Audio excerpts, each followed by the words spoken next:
Welcome to Succession Stories. I am so excited to be with my guest today. He is someone who has created companies, sold companies, and helps entrepreneurs be successful on their journey. Jon Goldman, welcome to the stage. Thank you so much. I really appreciate the opportunity to be here. One of the other things about you in terms of your introduction is that you also have a podcast called Turning Point with Jon Goldman. And I was a guest on your show. And so this is great. We get to turn the mics around on each other. We're going to have a lot of fun today. You've got so much experience to bring to the table, Jon. And I don't want to bury the lead. Let's talk about being an entrepreneur and having an exit. Tell me about the business that you built and sold. It became a marketing powerhouse. Right. So let me start with the failure and then the success. I'm going to start off really, really vulnerably. When I was in college, I was recognized by Harvard for creating the world's largest student-run and advertising public relations agency. And it was amazing. I was on all national media. We had a ton of people in it. We were written up by Business Week. And a funny thing about that agency is that we were hired by the bookstore of our university to do a book buyback, because you buy it back for like $3 and you sell it for like $30 instead of $80. And so they made a ton of money with it. And my background was reading Mad Magazine. So we took out the back page of the newspaper and said, said, if you want to sell your books back, you also get a French fries and you get cash back. But also what we did was we allowed people to, during finals week, you get a sledgehammer and you can go and jump on these cars and smash the cars and release your tension and stress. So that was my first splash in my first splash nationally. And we grew the agency a lot. However, I made a big error. I was about me and not about others. And so I was trying to take credit for it. I was in college. I was hoping to get a good job out of college, and I took credit for it, and I was asked to leave. And what the agency I started, ultimately we worked it out, but it was such a deep lesson that after that I took off and I traveled around the world. And I lived out of a backpack for years. And so my first exit was not a really pleasant exit, but I took a big learning from that. And I traveled around the world for years, and we can talk about that if you like, which is a really interesting story. Shaved my head, changed my name, stopped eating, stopped moving. And then we had another business, a sales and marketing and promotion business called Goldman Promotions. And we became the 24th, 25th largest promotion company in North America out of about 25,000. And we're doing about $35 million a year. We had 170 employees. And then we sold out. We built it, grew it, and sold out. Wow. I have so many questions. Can I just pause you for a second? Because I don't want to get too far away from the challenges you experienced and what you called your first failure. Jon, this story is so interesting. I can't just let it hang there. You were very authentic in what you just shared, and that's a pretty amazing story. I want to just learn a little bit more about that. When you said it was about you and they asked you to leave, can you just tell me a little bit more about that? Either I didn't know better or I didn't pay attention, but I was ego driven, and I was coming from a place of scarcity and thinking that this needs to be about me and my resume and looking good. And I was not anywhere aware of the idea of letting go of looking good and making others look good. My whole life is about that now. But back in my 20s, and I'm not in my 20s anymore, I've got kids and grandkids and come a long way.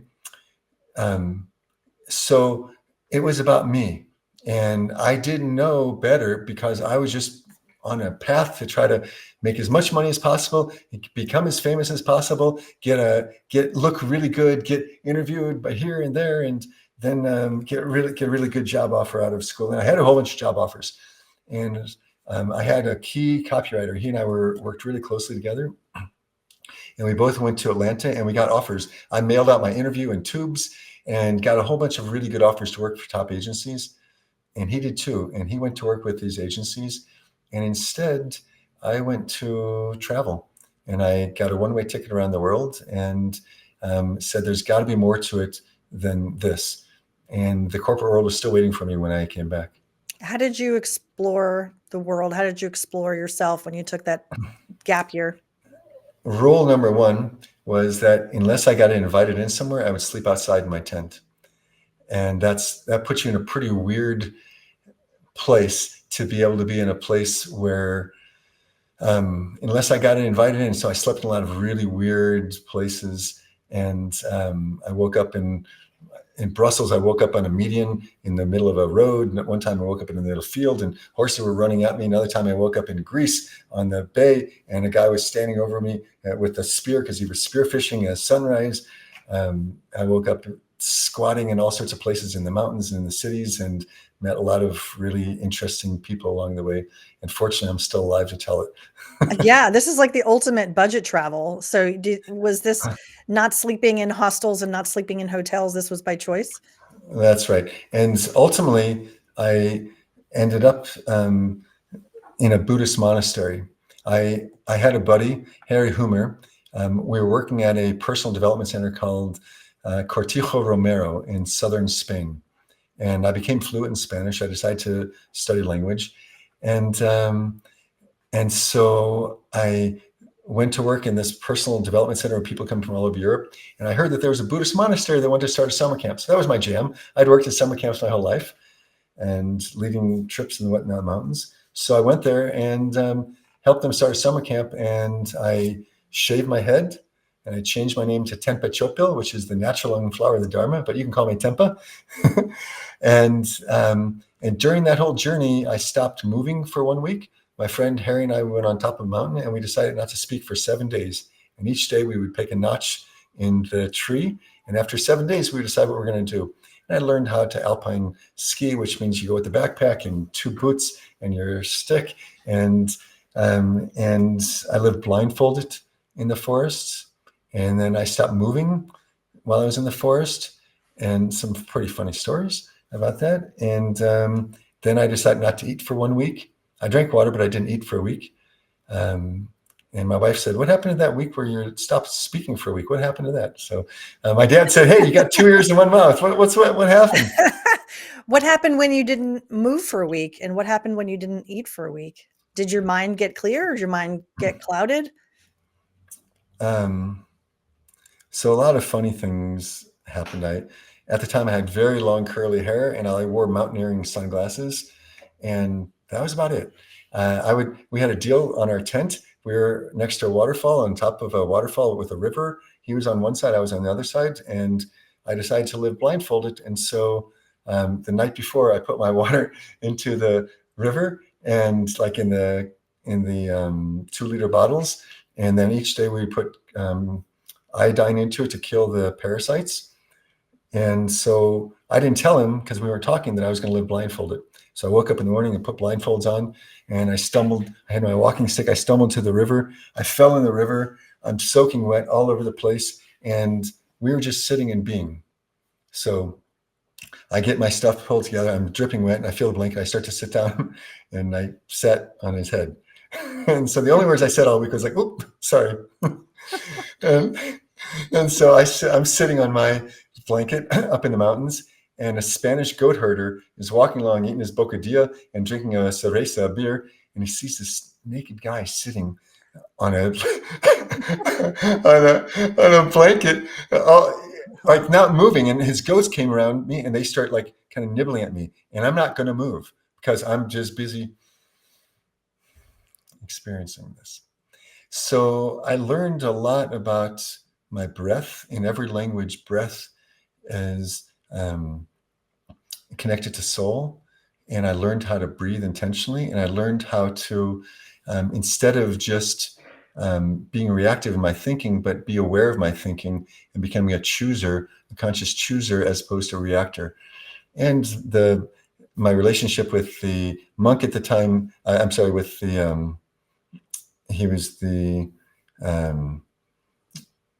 he wasn't just a monk, but he was a lama. And while I was there, crazy things happened. In Buddhism, there's reincarnation, right? The wheel of samsara. And so while I was there, as a place where silent retreats were going on, I was in the middle of a week-long silent retreat where you would go to your little house and there was a basket at the end of your trail, and they would drop off a basket. But I kid you not, the mother and the father's name was Jose and Maria, Joseph and Mary. Joseph and he was, and their son was 3 years old. And the Lama said, this is the reincarnation of this fellow. I think his name was Thupten Sering or something. And so at the time I was fluent in Spanish, classes were given in Tibetan. And so they flew this 3-year-old kid to Tibet, and they put out 10 sets of beads in front of him, and he chose the one. And they put out 10 bells, and he chose the one. And then they gave him all sorts of other tests, and they decided this is the reincarnation of the previous Lama that they've been looking for 3 years. So he comes back, and like now this little kid's in satin robes, and he's now going to become a monk. So what I experienced was something very different than the way I grew up in St. Louis with my mother. When I would call her, I'm on top of the mountains and looking across the way, and you see the clouds. It was so high up in the mountains, and monks are walking in satin robes. And I call my mother, and she's sitting there drinking a tab, watching television with the Sunday parade in the newspaper with her remote control. And it's like, Mom, I love you. She's like, come on, you're sick, you're on drugs. No, really, it's just, I love you. And you were finding joy in this experience. I can tell you learned so much. I mean, it was a while ago, as you said, you were in your 20s, and you're not in your 20s anymore. We're not going to reveal your age, but that's okay. I'm over 60. So you're over 60. Let me ask you this, Jon, because it was at a time when you were probably pretty vulnerable, and you decided to kind of punch out of, you just graduated. Was this trip a reward, a discovery, a punishment, or some combination?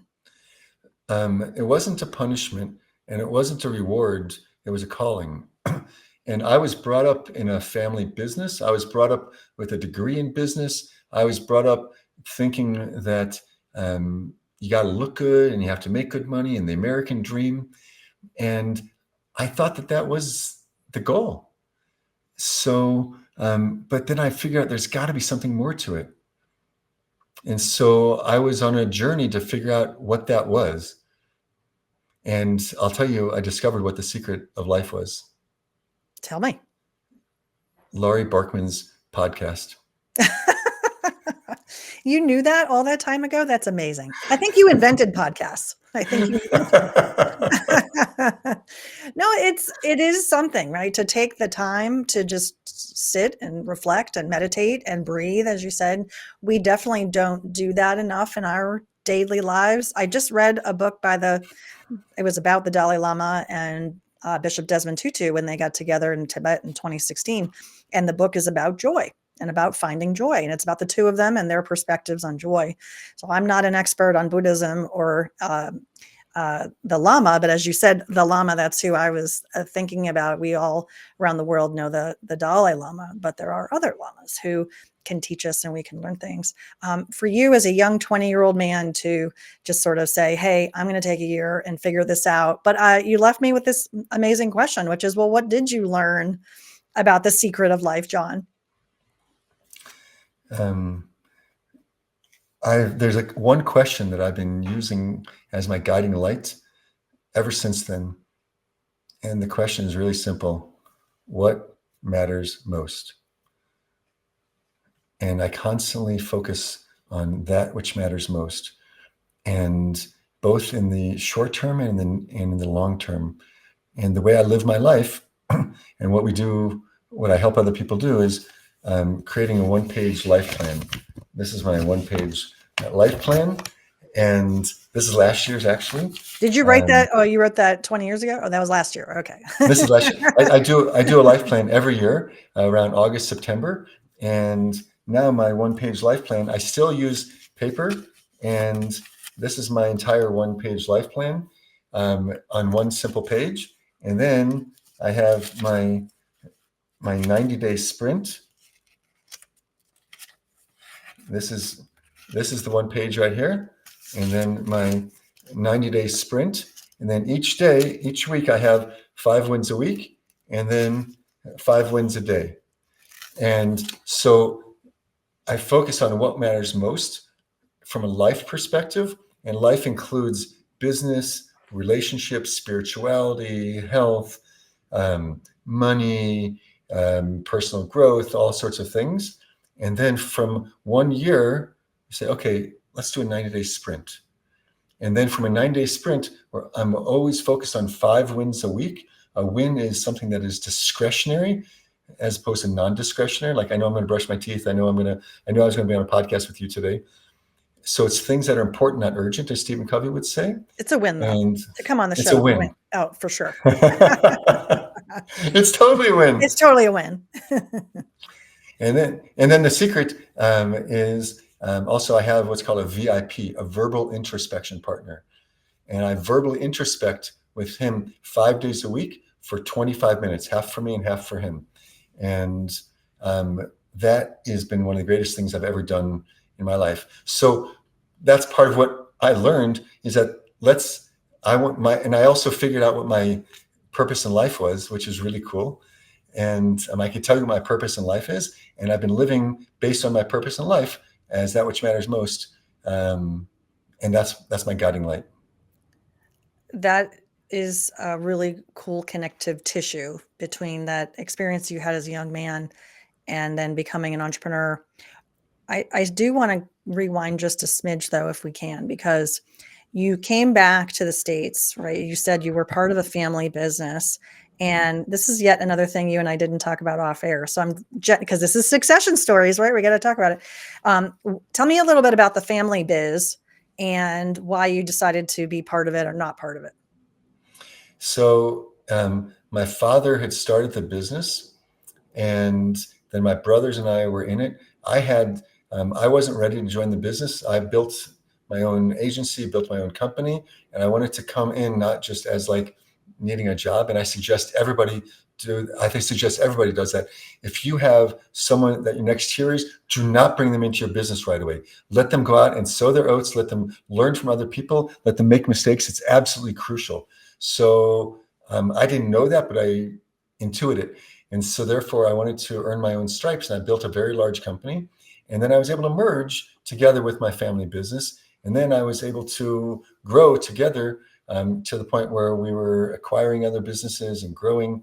And I built also another division inside that called Lumpy Mail, flat response, add a lump and get a bump in response.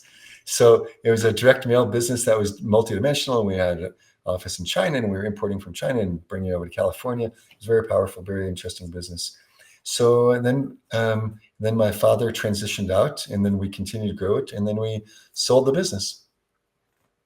What was that like to sell? Were you approached by a strategic buyer, or did you guys run a process?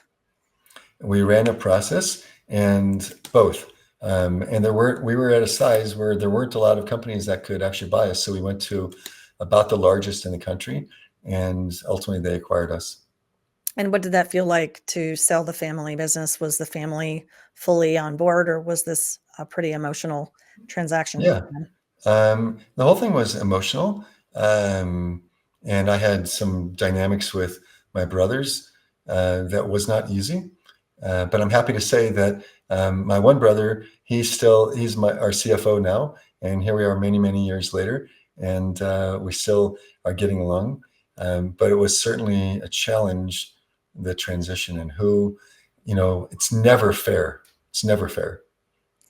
And what was fair in people perceiving special cases and they weren't part of it, or what who gets what percentages and how much do you deserve? How much do I deserve? My title, your title, who's got the power?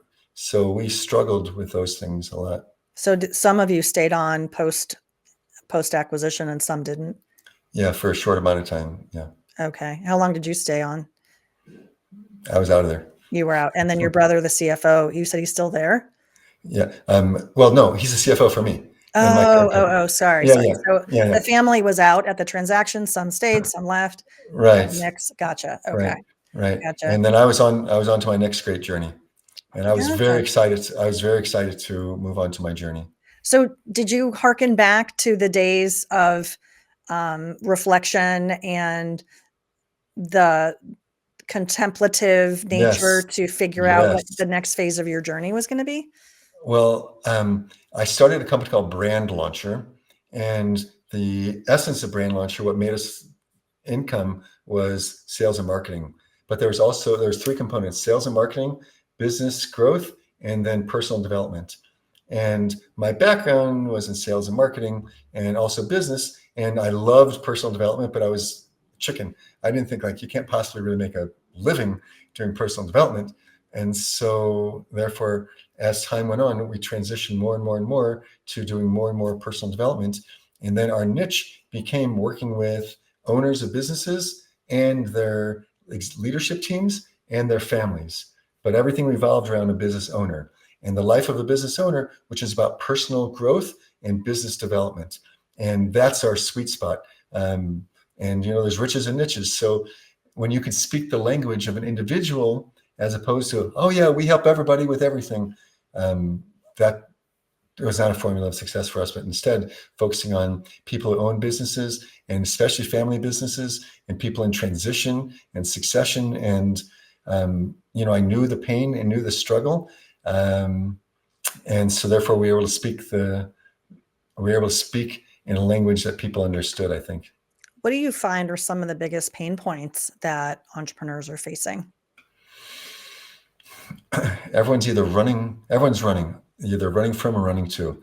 So there's a few things that we're running from and a few things we're running to. Some people are running from, let's take a family business. They're frustrated. Why are they frustrated? They're either frustrated because there's someone on their team or their family that's dysfunctional. And we like to put the fun back in dysfunctional, because it's all about relationships. And there's a trifecta that is really confusing. When you're in a family business, at least, there is the family itself, there is business leadership, and then there's ownership. And what a family, their value is unconditional love and support. But if you're leading a business, you care about KPIs, key performance indicators. You care about performance and production and responsibility and making sure that we hit their numbers. And if you own the business, those are shareholder rights, and you have the right to do with the business as you like. And you may be looking for a return on investment that might not be as great for the people running the business. So therefore, there's a lot of conflict in that, and it's also never fair. And someone's always frustrated with someone else. And we could spend the next 3 hours talking nonstop about all the, what we call the trigger dance, that we get triggered with one another, and realizing that, you're spending money like it's crazy. You don't care about anything. Oh yeah, you're so stuck in the old ways, and we're getting triggered. But the truth is, nobody can trigger you. I can only trigger myself based on my experience of you. And so those are some pains that people experience. Also, a lot of times it's over dependent on the leader. And so we reduce the dependency on them. And sometimes they're hungry too, or they're running too. I want to grow. How do I grow in a way where I don't have to ruin or sacrifice my life? Today, I was speaking to someone who unfortunately runs a company, and his wife doesn't get it. And they're in a lot of pain and they're suffering. And being an entrepreneur is not a simple thing. So we deal with the fallout of, when you own a business, it's just part of who your life is, and that doesn't always work so well with families. And I've seen people sacrifice their children on the altar of success. Yeah, it's incredible when we really get to know each other as people. I find that with my clients too.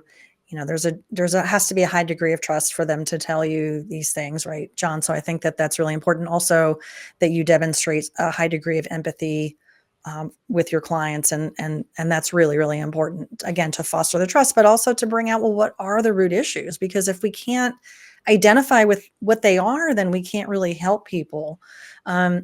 How do you, in this situation, like you just described with the business owner having the marital issues, or any other situation with clients, how do you help people who really are in a place of kind of that dire emotional need? Validate. That's the first step, is validate.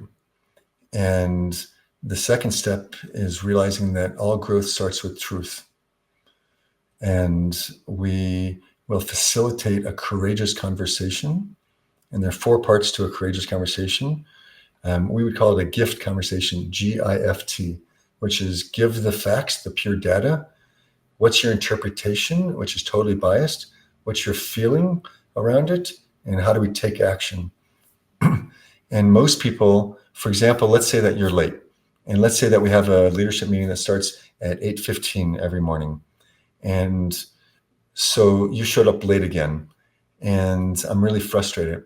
So you walk in, you're 12, 15 minutes late again. And so I'm like, you know what? You don't care about anybody but you. You're always late and you don't give a damn. And you know what? You don't care about us. This is just totally not working. You're such a jerk. Whoa, whoa, whoa, whoa, whoa.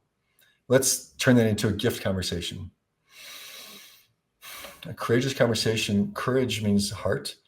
And it means being able to differentiate between the data, the facts, and my interpretation. So the first thing is a gift, which is just give the pure data. The data is you've been late 3 times.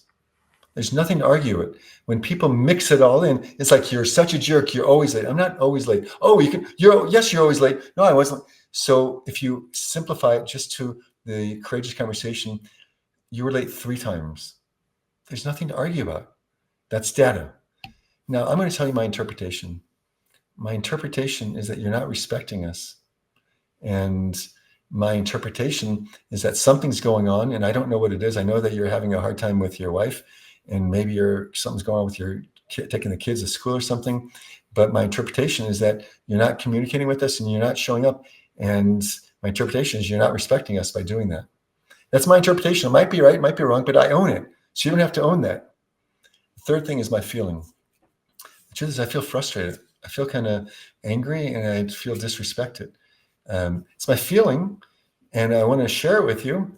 And what I want is the T, G-I-F-T, give the facts, my interpretation, my feelings, and take action. And so what I want is if this time is not going to work for you, let's find another time. If there's something going on, as you mentioned, I know that you're having to take your kids to school. So either you let me know ahead of time or we change something, but we can't keep going like this. So I want to take some action on this. Suddenly it's diffused, it's honest, and there's an interaction going on. That seems like a really wonderful framework you can use with anyone, not just people at work. You can use it with family. You can use it with your kids. Maybe you can even use it with a friend. Yeah, it sounds like it's a well-tested, proven gift method. May I offer it as a gift to your listeners? I think they've received it. I think anyone listening is probably going, I can use that. So yes, thank you. I have it. We have it as a written module. Oh, a written module. Yeah, for sure. Why don't we make that something they can grab? It's a free gift. Absolutely. Okay. Yeah. So at the end of the show, John, let's make sure to give people the link to that, and we'll also include it in our show notes. So that's fabulous. Yep. I want to ask you an introspection question because I know you're very thoughtful. If you could go back in time and give yourself some advice before starting a key part of your journey, you tell me at what point and you tell me what advice you think you'd give yourself. Wow.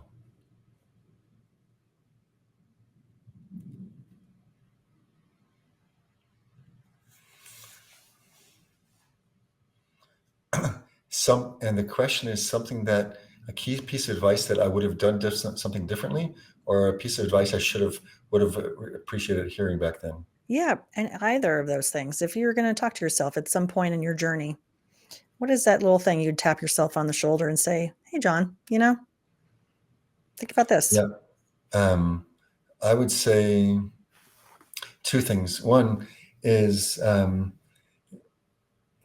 live with a sense of security that everything that happens is for the good, even though doesn't necessarily perceive that way.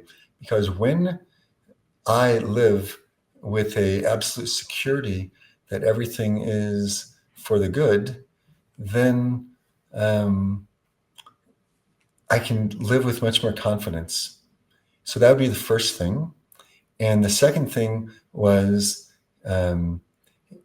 if you build the team around you, then it's less dependent on you. And had I done that earlier, it would have had a different trajectory for what I did. Those are two things that would have been helpful. Okay. Well, thank you for sharing that. You talk with a lot of business owners about transition, right? Succession, business transition. What do you think is holding back people from leaning in and saying, hey, I'm going to announce publicly my intentions XYZ, or I'm going to let myself think about transition, or I'm going to talk with my my key staff, or I'm going to talk with you, Jon, about what I'm thinking. I think there's sort of a backdrop to this question, which is that in my experience, a lot of business owners don't allow the time and space for these conversations. In your experience, when you are having these conversations too, I know you are, and what do you think are some of the key characteristics of what's bringing business owners to the table saying, yeah, I'm ready to talk about this stuff? Thank you for the question, Laurie. I would say there's a dial, and the dial, if you turn all the way this way, it says, I'm hungry for acquisition. Turn up to the top. I want to keep the company, but I want to step back. I want to turn it, and actually, I want to have a partnership, and I want to have someone else that could complement me or the company, or I want to turn it down, and I want to step out totally. So it depends on where you turn the dial, where your hunger is at. We have a program that we call Asset Ability, which is build your business as an asset you shall build or you shall keep, but an asset you shall reap. So think about it in terms of an asset. Would you spend money for your company? And if it's not an asset that pays you residual passive revenue streams, it's a glorified job. And so the idea is to grow it as an asset, because even if you decide not to sell it, it's still more valuable because it's not so dependent on you. And there's a number of key factors in terms of we call freedom teams and your freedom systems and your competitive moat and the ability to have a business that you can sell or keep. I think that in your language, you also call that value building. And so the idea is to be able to build something that works for you. And even if it doesn't, even if like worst case scenario is that you build something that, hey, that's really great. I can tell you a quick story. I want to tell you a story about a guy he had a business. He was hired by a company out of college. I was offered a job with companies like Procter & Gamble and the like. And there was a company called GSI, and we're going to call it Gap Spotters International. Gap Spotters International, it's a very competitive consulting firm. And to get hired by them was like a big deal. It's like, oh, getting hired by one of the top firms. So Gap Spotters International, they're able to identify problems and fix solutions. So he grew very quickly in the company. And he had the girl that he dated from college. He was in a fraternity, she was in a sorority, but he was also on the diving team. It's pretty cool on the diving team. But his father was really draconian. His father taught him how to dive. And like when you go in, you pike and tip your toes, straighten your toes, no water, too much water splashing. And he got him really some scholarships and he was really good. However, something happened for this guy in college that he did have someone that made a difference for him. He had a coach that instead of gap spotting and instead of showing him all his faults, but he helped him identify his lights and help him identify his strengths. And instead of just spotting the areas where he's being a cop instead of a coach, he was a coach instead of a cop. And it made a big difference how it happened. That was a great period of his time. And he started to shift. But then when he got into GSI, it was very competitive. And so he got into a silo and everyone's working in silos. And he got married and they got a nice car like a Mercedes. And then they had one kid and then two kids. They got a nice house and everything was going great until it wasn't. And his wife, he comes home and is like, why are you being so cold? And I'll tell you today, I had a conversation with someone whose wife literally has barely spoken to him in a week. And this is an entrepreneur and it happens. It literally was happening today. And and it's really painful.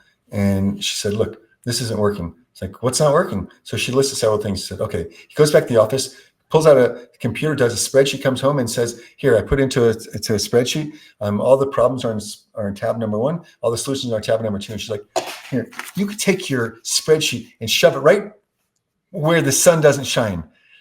And so then he went to the doctor, actually, and he was diagnosed, and he had cancer, and he only had 9 months to live. So he's like, whoa, I have to make a change. You only make a change when you can't fit in your pants anymore. That's when you start losing weight. Like, I had a client once called me an executive Sherpa. I took him up to the top of a mountain. He was a big fat guy. I said, he said, I'm free. I can do whatever I want with whoever I want, however I want, wherever I want, because I've made it. And he was at the top. And I said, you are a rich slave. He's like, what? I said, yeah, you're just a slave to your desires. Who's the free person? The one who is able to control his desires. Who's the rich person? The one who is happy with his lot. So back to our story, this fellow, Gary, who was working with Gap Spotter, he's like, I have to make a change. So first of all, he said, I need to focus on what matters most. So that's the reason I mentioned this guy, was he was really heavy. And he told me, like, I couldn't fit into the seat. I'd have to buy the extra seat and have to get one of those extenders. When I would try to get down in my fancy sports car, I could get in. Going into the boat, like, I'd have to get an extra hand. It was embarrassing. And I was out of breath, and I'm too young. So long story short, he actually changed his life totally. And people say, I can't believe it's the same person. But this fellow, Gary, said, okay, so I need to start with what matters most, my family. And so he started taking time off and creating artificial boundaries. Because if you don't create an artificial boundary, you're like, okay, I'll be home in 5 minutes. I did this. And an hour later, you're like still typing. So he started doing that. And then he said, I have to reduce all the dependency on me. That means I really have to build a team and a system around me. So he started investing in the team, investing in the system, and having regular meetings where he was building people up and encouraging them instead of taking the light himself. And so things started really working well, that his team was producing better than anybody. And he was actually starting to enjoy it. And he's spending time with his family. And his kids were rediscovering who he was. The relationship with his wife started getting better. He went back to the doctor, and he was diagnosed with something very unusual called remission. That means that the cancer actually went into remission, and he was healed, and it was gone, because our minds literally can make a big difference as well. And so the transition comes when there's enough pain that we're running from, or enough desire to run to. And we really can make a turning point in our life, which is why we call the company Turning Point, so to empower people to go through a transition. And if you want, I'll tell you my life purpose and why it's called Turning Point. I do want to hear your life purpose, and I want to do it in the context that we've talked about so much, and I think it'll be a wonderful way to kind of end cap this conversation. So please share your life's purpose, and then I want to hear in your own words, what are some 2 to 3 takeaways that our listeners might have as a result of our conversation today? Thank you. Okay, so my purpose in life is to empower leaders and their circles to actualize their greatest potential through simplify, codify, and multiply as a holy mensch with joy and love. So let me unpack that. And that took me a lot of years to get to that point. And so that's part of what we do with people, is help them identify their life purpose. Because when you're living on your life purpose, you can be your jam no matter where you are. If you're in an airplane, a train, a bus, wherever you are. So it's to empower. We're not about just teaching or showing or doing it for them. To empower who? Leaders and their families, meaning their circles, and their leadership teams, to do what? To actualize their greatest potential. That means personally and professionally, to actualize it, not just to reach it, but to live it, to embody it. And how? We simplify, codify, and multiply. That's part of what we do, is we simplify complexities, and we've created systems and processes for it. And we have a team of psychologists and coaches and therapists and consultants that do this, and then multiply it and help them grow. And I do that with 4 traits.